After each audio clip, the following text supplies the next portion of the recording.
Trevor Jackson Podcast. So we're on chapter 11 of The Divorced Man. This chapter is titled The Good Guy or The Bad Guy. We have to get into the conversation. I've read the whole chapter and it's very interesting, man. I want to ask Eric about the questions of the theory of the replaceable man.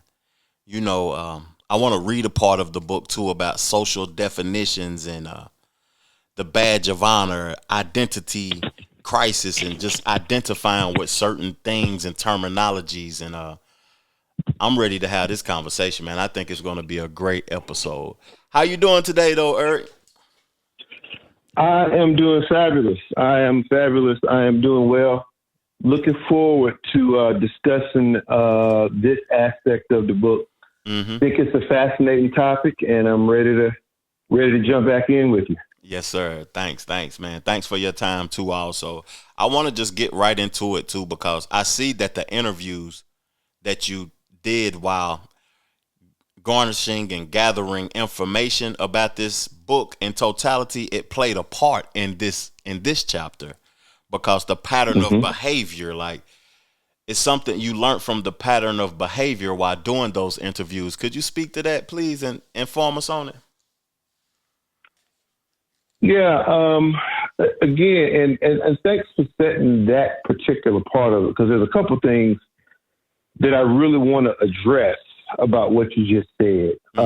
When anyone attempts to do research, right? When anyone attempts to try to figure out why people do what they do, there's a certain standard protocol.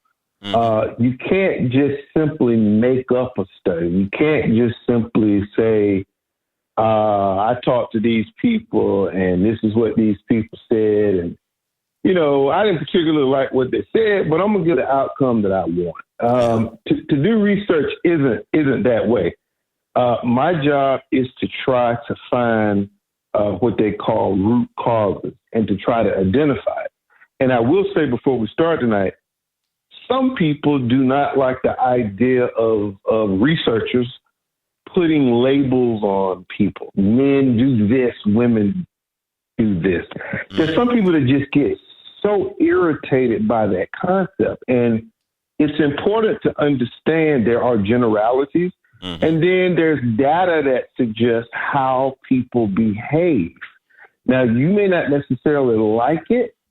However, there are databases, there are things. So what you're talking about, I attempted to put in some type of general cultural expectation of like what this, quote, good guy looks like, his behavior, his methodology, his mentality, and then the, quote, bad guy or the bad boy. But these are all cultural. They're kind of like cultural terms that I really wanted to put up because I heard that in my interviews.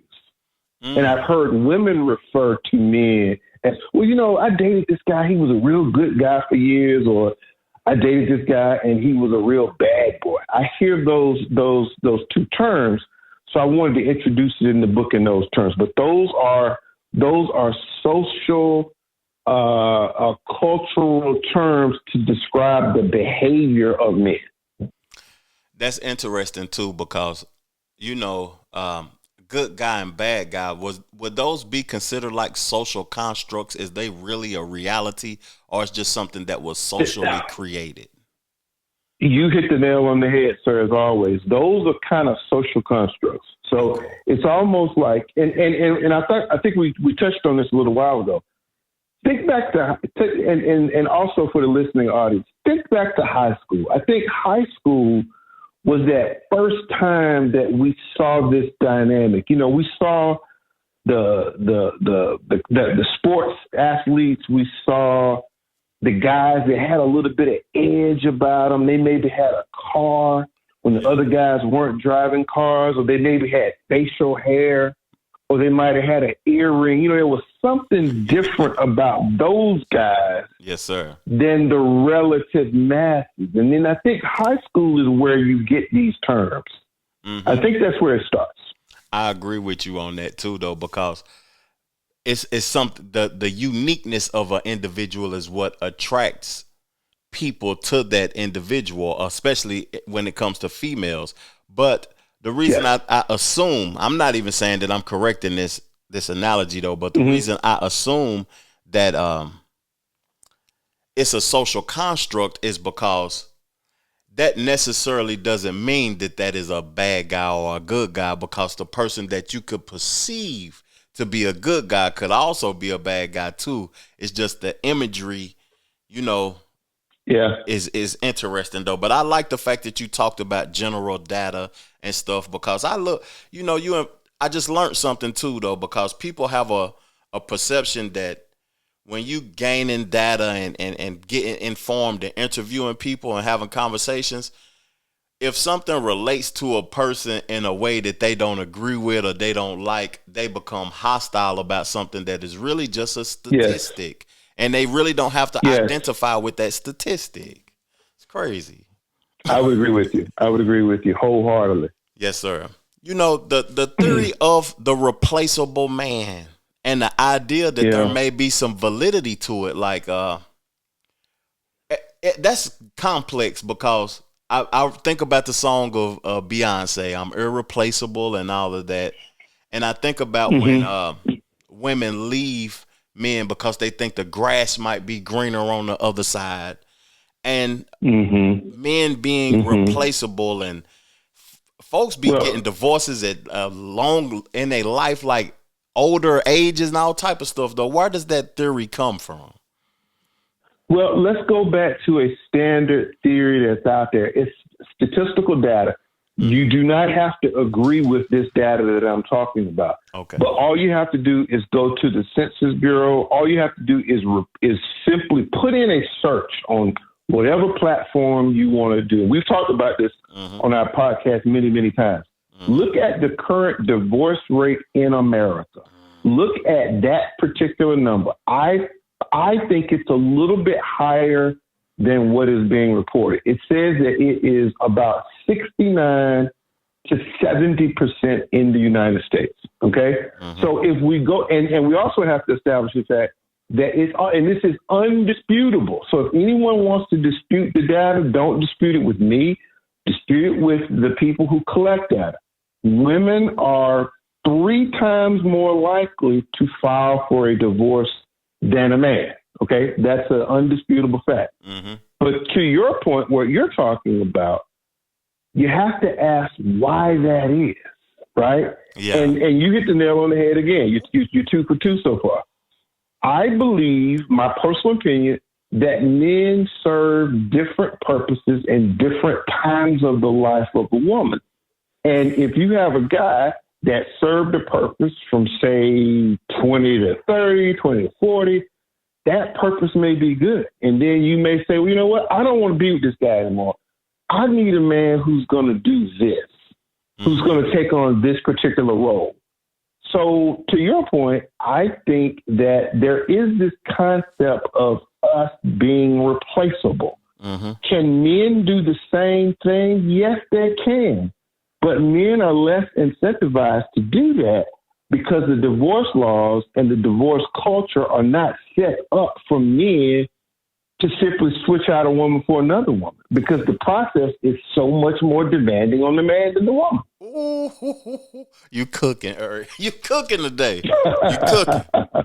I agree with that. You are cooking today with that, because that is interesting. Like, a woman can go in and out effortlessly in comparison to what the man would have to deal with. And men being in, like, during a couple of decades in high school, you was in love with this type of guy. When you was 30, you wanted to settle down and marry this type of guy. When you was 50, you was ready to settle down and wind down that life and retire. Right. Wow. Yeah. And men can't just do that, because the laws that was created are basically set up for us to go ahead. I'm sorry. Well, the laws are set up, but then here we go, and I told you we were going to introduce this concept that's in my latest book called the 80-20 rule, right? Yes, so if we go back to the concept of the 80-20 rule, only 20% of men have that option to say, you know what, I'm getting ready for retirement. I've been with this woman for 20 years. I think I'm gonna let her go and go get somebody younger, right? The average man in America can't switch out a woman. He doesn't have the financial wherewithal to do that. It just is not in his favor. Facts. I agree with that. It's just not in his favor.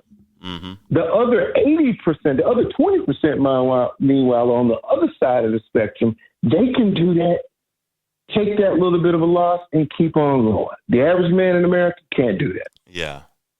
Wow, that's interesting. And that's why you see men that are like way more financially stable. They don't want to make that commitment. A lot of men that I know personally that are up $1 million or $2 and they did it before they made a commitment. They never make a commitment. They stay. No, they don't. Yeah. No, they don't. No, they don't. That's not how that game is played. Yeah. So that's why I put in the book about that part. And I think, honestly, this is going to be a little bit on the touchy side, but I think that there's more options.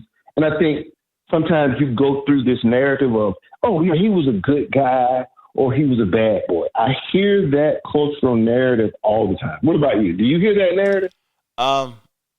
Yeah, I heard the narrative, but I think that women will take either or. If it's something that they see that they're attracted to, that they want to embrace momentarily. That serves the purpose for that particular time. Mm-hmm. Mm-hmm. You could trade somebody out 15 years from now because you may need something differently. Yeah. When you that was about to be disrespectful what I was about to say, but I'm going to say it anyway. That's why we keep it. That's why we preface our statements. Go right ahead. This is very educational too, but it's kind of disrespectful. So I'm gonna have a trigger warning on this. Okay, we're gonna make it right. Yeah, make it right for me. But in the youth, we'll make it right. In the youthful years, the bad guy is more attractive. Yes. In the years when the bad guy is tired of me and I'm not as appealing anymore, then I want the good guy now because I want to be treated better. Yes. And then the good guy who was financially stable notices that and he be like, no, I was trying to obtain you when you was giving the bad guy the opportunity. Is that an analogy that's bad for me saying, or what's your thoughts about I don't think that's necessarily bad. I think we go with how we start the show, right? Go back to high school. Go back to the high school dynamic. What did we learn from high school dynamic? It was always those kinds of things that are always in play, and I think they carry out in the rest of the real world. Mm-hmm. What you just said has been spoken on by many individuals. Yeah. There are a lot of people in your position that talk about this. Mm-hmm. The problem is how do you get validation on this kind of behavior? And I know it might be insensitive to women for me speaking like that, but I apologize. It could be, but let's just say for the record that that's not just your perspective. You're not the only one out here promoting that concept. It is across the board. It's starting to come out. It's starting to come out in studies and research. And this is why I'm saying we have to, as men, as you and I, we have to have these kind of conversations because what we're doing, we're trying to give the younger men behind us a fighting chance because, in my opinion, they do not have a fight. That's all we're trying to do here. Yeah, that's all. And just have a great conversation about this great book and the information that's in this book also. But that's crazy. You know, the high school conversation, it plays a part in your life throughout your life. Yes, it does. To the end of your life. Even that good guy, bad guy thing, it can be affecting you in your 50s and 60s. And yes, it can be. In ways that you'll think about later on in life. Think, so where did this come from? Why do people act and behave this way? And it happened in high school when you was 14 years old. But for guys, we do not identify each other in those terms. You know, we don't identify. I've never heard say, "Hey, man, what are you? Are you a bad guy?" We've never had that kind of conversation. Those kind of conversations comes within the social context of how females, how how they perceive us based on what we do. That's where that comes from. It doesn't come from us. No guy comes out and says, "Hey, by the way, I just want to let you know I'm a good guy." No one does that. Yeah. It's the behavior that he does. Yeah, we. It's not a judging thing, but people see you by how you act, not by your words. Really, people Very much embrace so. you by your actions, not by your words. So they'll know if you are what you say you are by the way that you act. Actions can define you, basically. Yes, yes, I agree. But I wanted to talk about this. It was a reminder in the book, in this chapter, in chapter 11, and we talked about this before, but the utility value in a man's life. I don't understand that fully. I don't know what utility value actually is. Could you help me understand that so I could get a better gaining of knowledge for that? Yes. So some of the guys I've talked about, and you can look at society on the whole, but let's keep it with some of the guys I've talked to. It's almost like you are being judged. You're getting put in certain categories. Those categories could be what we've opened the show with, was quote good versus the bad boy. You know, it's like we have these categories of certain behaviors. You know, we've got the husband, we've got the father, we've got the entertainer, the provider, we've got the mechanic, we've got the home exterminator, we've got the auto repair. I mean, I can go down the list of all the things that men do from the time they get up to the time they go to bed around the house. I just look at those titles, right? And I find it fascinating that the guys that typically can stick it out are the ones that have the highest utility value. The guy who is mechanically inclined, the guy who's a good speaker, the guy who's great with the children, the guy who can do laundry, the guy who can cook, the guy who can cut the grass, the guy that's not afraid to go up on the roof, the guy that can do the home exterminate. Like, all of these things are utility value. And the more your utility value is, the better you got a chance. Doesn't mean you're going to stick it out, but you have a higher utility value in the life of a woman as opposed to a guy that does not have any utility value at all. Man, you just... So that's what we mean by utility value. Wow. And it's hard to get a guy who has all those things. It's really difficult to get a guy who's all of those things, because we're all human. We're all short on different things in our lives. We all don't have the same skills. So utility value defines a man. That's interesting, man, because like women nowadays, they don't really care about a man that's, you know, I'm just going to use me for an example. I'm not really a handsy guy. I'm more of a computer guy. I'm more of a guy that likes to indulge in the leisure activities of life at this point in life. But I'm capable of cutting the grass, cleaning the gutters, cooking the meal. I'm capable of all of that. But it's just something that women nowadays, they don't care if you are rich and can you fix something in this house? Can you cook? But it's different wants for every different women. It's different wants, but it's always a want. Different wants. Yeah, that utility. Can you do this? Can you do this? And sometimes the utility value has nothing to do with you per se. It's more or less of an issue where, hey, I kind of want something different. You know what I mean? Like, I want something different. And I may have to go outside of the marriage to find something different. It could just be attention. It could be just going to go get ice cream when you want to go skating. It could be anything like that. Yeah. The challenge is you and I will drive ourselves crazy trying to offer utility value. But the bottom line, that's how we're measured as men.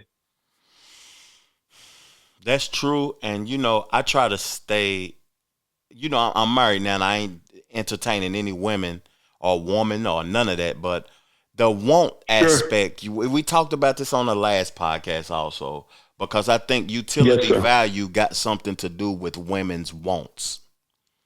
Yes. And I can't, I can prioritize your needs. I can help you make decisions and not be so indecisive and all of that though. But I can't give you all your want. Not me personally. I ain't speaking about me. Nobody can give you all your want. That's impossible. No one. Jeff Bezos, I think he just remarried. Yeah, he did. I think he just, I don't really follow a lot of them that, but I think he just remarried, right? Mm-hmm. So it's like, here's a guy that has literally everything. Here's a guy that can get access to anything. He may not be able to know how to do it, but he can certainly pick up the phone and call someone. Even that didn't work out. That did not work out. You know what's crazy? Women's wants can change too, because I just did a podcast about Candace Owens and feminism and stuff. And a woman could say, I'm not going to marry you unless you help me become a stay-at-home mom, stay-at-home wife. Mm-hmm. I don't want to work. Mm-hmm. 6 years down the line, she could say, I want to work now, and I should have been outside preparing for my retirement, assisting you and helping you. I seen the stress and the strain that it has caused you. Now I want to be outside. Yes. So the wants can change. They can change. Mm-hmm.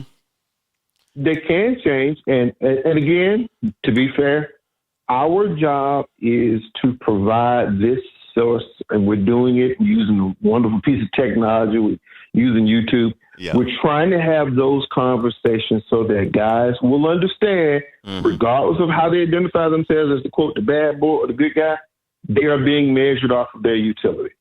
That's facts. That's interesting. I want to read a piece of the good guy section.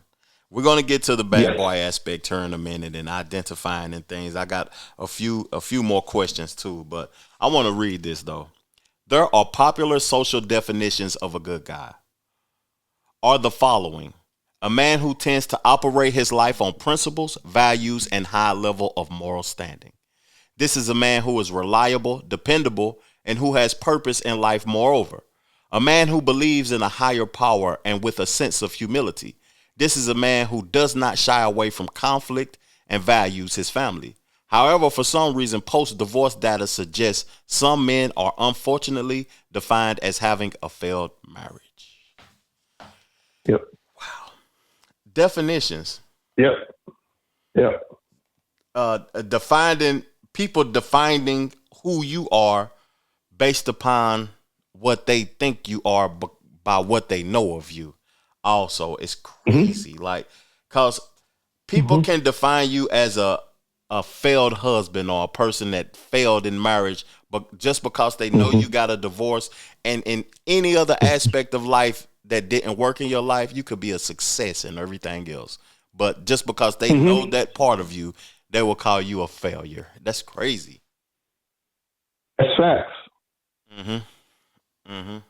That is the reality. That's why I put that in the book, because I think there are a lot of men who are listening to this who immediately identify with that. They immediately identify with what you just read. They do. They say, hey, you know what? That kind of sounds like me. Man, I live morally correct. I live with integrity. There's a lot of guys who identify that way. They do. But then when you get to the other narrative, there's a lot of guys who identify that way as well. Yeah, that's true. Man, this is a powerful part in the book too, because this is not how men identify themselves.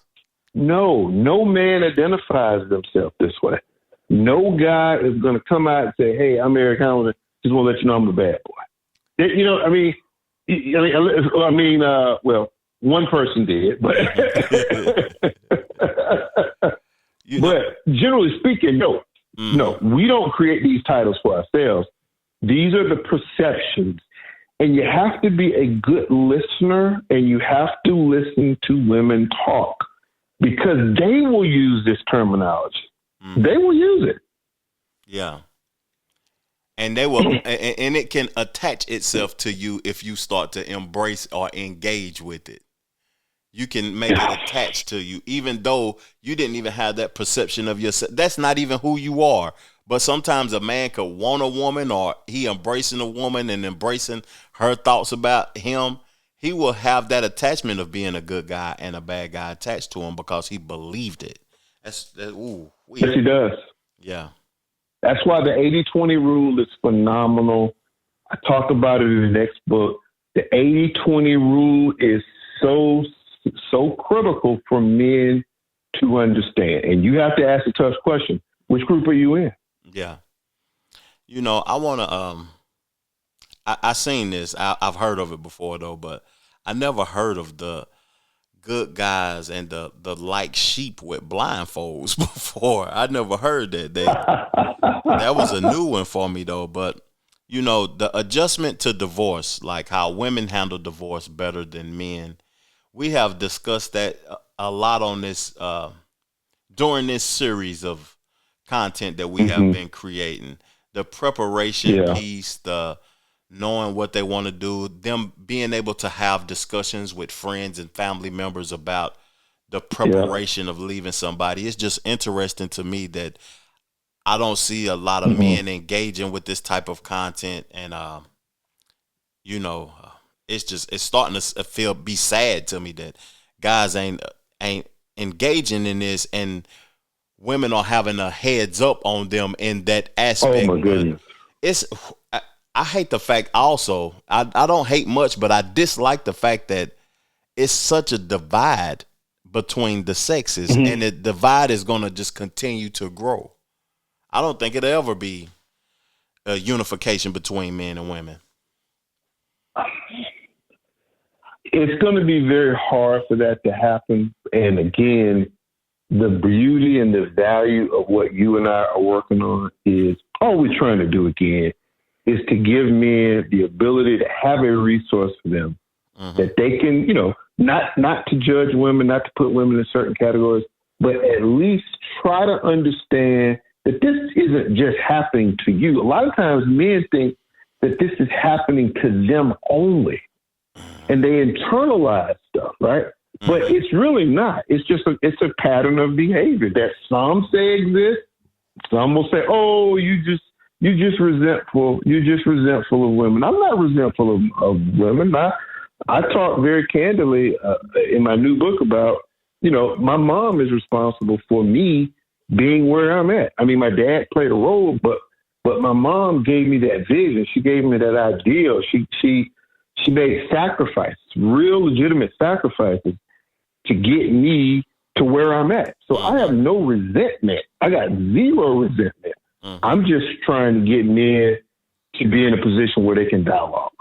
That's a wonderful thing too, because when I hear you say men think that this is only happening to them, the reason they feel that way is because it's not many platforms talking about this, and Very true. men feel alone when they deal with a lot of traumatic situations, and it takes time to heal longer for men because we don't have people have that macho, the machismo, I'm better, I can't express my feelings and release my emotions because people are going to think I'm weak, and women have very true. A place where they can go to their mother, their grandmother, their friends, their cousin, their niece. They got a multitude of places they can go to, and men just yes, they do. I can't even call my cousin or my nephew and talk about something. No, you can't do that. Now, unless if you want to be talked about, or you want to be judged. You know, I want to go to the bad guy thing, and I think this is maybe a lengthy conversation. Is being selfish really a bad thing?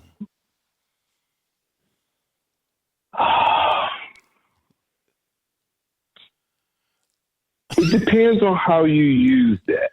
Yeah. If I am being selfish for my gain and your loss, then yeah. My gain and your loss. Okay. Yeah. Because you're using it. If I'm, go ahead. I'm sorry. But if I'm focusing on something that's going to better me, I don't think it is. As long as, and this is where it gets into the morals and values, right? Mm-hmm. But if you're doing at the expense of other people, then I think that's when you draw the line. So what I try to do is to give some general characteristics, and some people don't like that, but try to give some general characteristics of what, culturally speaking, not definitive, not research-based, but culturally speaking, those kinds of behaviors that you see in the book would refer to a man who's, quote, representing a bad boy image. Yes, sir. Yes, sir. The reason I ask, is being selfish a bad thing also? Because by definition, I feel as it could be good or bad.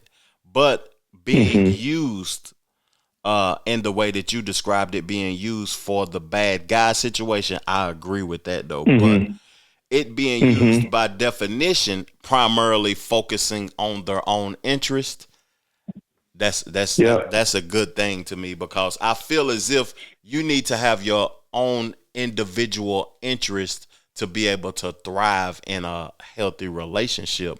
Because if you can get too embedded in what this person needs, what this person wants, what I gotta do to keep the household alive, then you can lose a sense of self, and that's not healthy to me at all.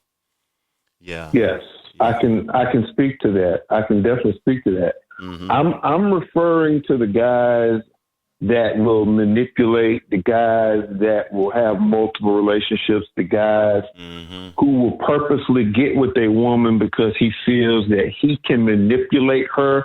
He can, he can pull, Jedi mind tricks on you and say, "Oh, look outside. Do you see it raining?" And you say, "Yeah, it's raining." It's like, no, it's really not raining. It's really not raining. You need to get that out your mind.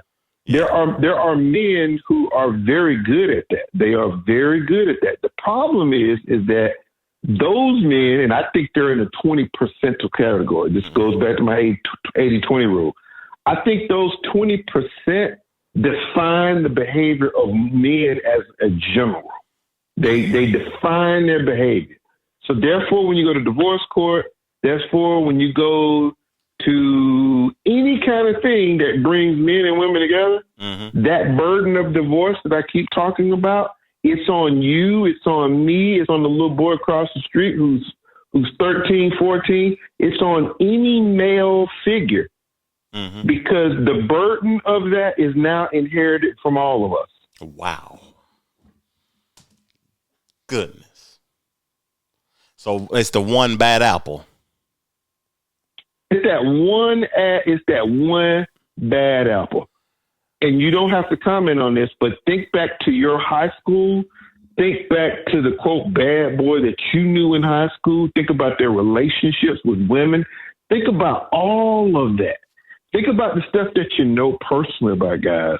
Those are the things that set the tone for all of us. It's those things. It's crazy. You know them, I know. I do know him. And a thing that was crazy to me is that a man that react with violence to like a bad guy in that aspect, it's crazy to me to see him react that way and the woman still be attracted to him afterwards. Fundamentally. Goodness. That blows my mind. I don't know how that's even possible, like to be able to physically do something, apologize, and then y'all be back together the next day. That's craziness. So let me pivot real quick, because you just walked into something that I was hoping we were going to do. In the 90s, there were so many television shows. You've probably heard me talk about Oprah Winfrey, and Oprah Winfrey has made billions of dollars being a TV mogul, right? If you remember her shows, I think Oprah Winfrey has done some incredibly good things for females. I think that she exposed what you're just talking about, that in domestic abuse relationships, you get these domestic abuse relationships from these, quote, bad boys, and then the women won't leave, or they won't file, or they won't arrest. She has done an incredible job of raising attention to other women's behavior. There were other women in the 90s that did the same thing. The problem with the great work that she did, now all men bear that same burden because every man is a child. Every man is a domestic abuser. Every man is a this. Yeah. You have that burden. Man.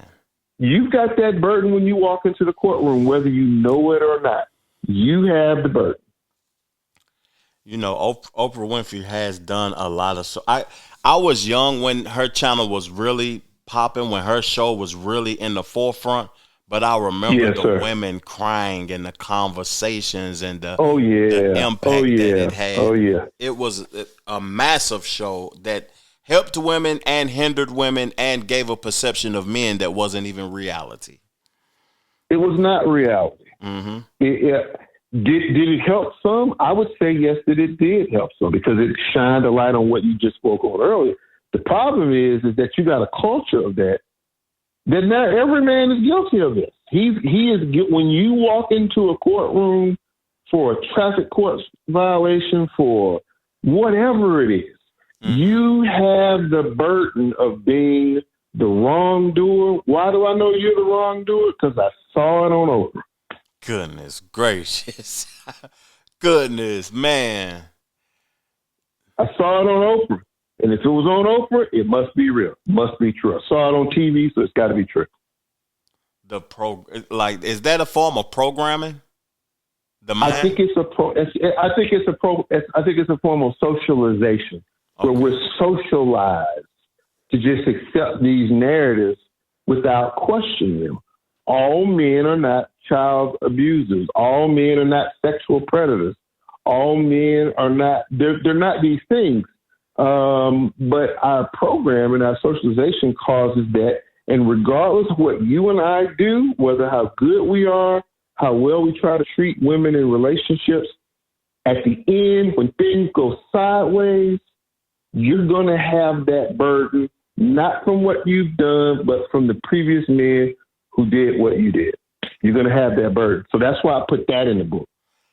Trying to get guys to understand why. Trying to understand that narrative and realize that narrative is real. You know, I want to, because when you mentioned, I seen it on television, so it has to be real. It has to be true. My mind drifted to what my family members watch, my nieces, my aunties, and my mom, what my wife watch on TV. And to me, men, we don't even really watch much on TV. We watch sports. We watch news. Check out what the weather is. We don't really watch reality shows or engineering to make you believe that something is something that it really isn't. But when I think about women watching that, there we go. It's an engineering that's taking place by people that is investing in television to create a whole perception of something that isn't even realistic. The characters that's on TV isn't even living that life. It is a paid for front to engineer the minds of the people to think that something is a reality when it isn't. Wow. I got one more question, Eric. I ain't going to keep you here too much longer. We got to get to chapter 12. Go ahead, sir. And I don't even know if this is a question because we've already came to the conclusion that the good guy and the bad guy is a social construct. I don't know if we concluded to that, but I know we brought that to our attention. Yeah. So we did. Do women really like bad boys?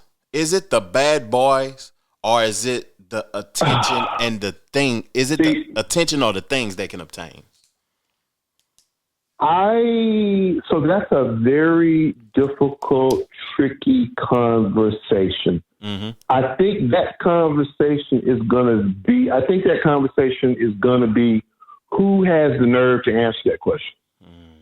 If you got the nerve, I know a guy right now who's been married approximately 5 times. I know a guy who's been married 5 times. Each one of the times, he was responsible for the breakup of the marriage. Every single time, he was responsible. Yeah. Okay? I'm not answering your question, but I'm giving you a window to look at the answer to this question. Okay. He has been married and divorced 5 times. You asked me, is he alone currently? Is he currently by himself because no women want to be bothered with? What do you think? No, he has multiple women still. He still has multiple women. Thank you for that. That's all that needed to be said. You didn't have to say nothing else, Eric. That's all that was needed to be said. He has multiple still. He does. And he doesn't have access to a bunch of resources. He's not incredibly wealthy. He doesn't have a brand new car. He doesn't, he doesn't do much of anything. But that narrative, that social construct is more powerful than you and I honestly can ponder. It's a very powerful narrative. Some may not like him. Some, to be fair, some may not like him. They may not. But I've got enough anecdotal evidence to suggest that there's a little bit of a shine there on that kind of guy. Mm-hmm. Hey, man. Thank you for your time, Eric. We'll be back. Absolutely. Make sure that y'all hit that notification bell. You subscribe to the channel. You purchase the book. And we'll be back with Chapter 12, Self-Destruction, tomorrow. Oh, wow. Thank you. Yes. Thank you. Let's do it.